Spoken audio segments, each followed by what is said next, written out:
Nagulat naman ako sa'yo. Tingnan mo nga yung ano, ginawa namin. Yan guys. Ayan. Huwag ka magugulat, ha? Huwag ka magugulat.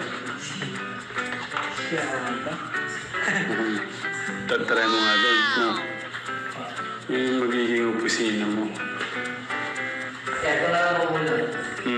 Yan ko. Ayun, ganda.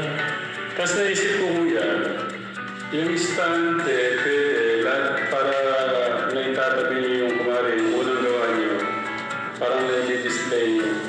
Parang naisip ko lang, kabilaan, parang maglagay tayo ng istante.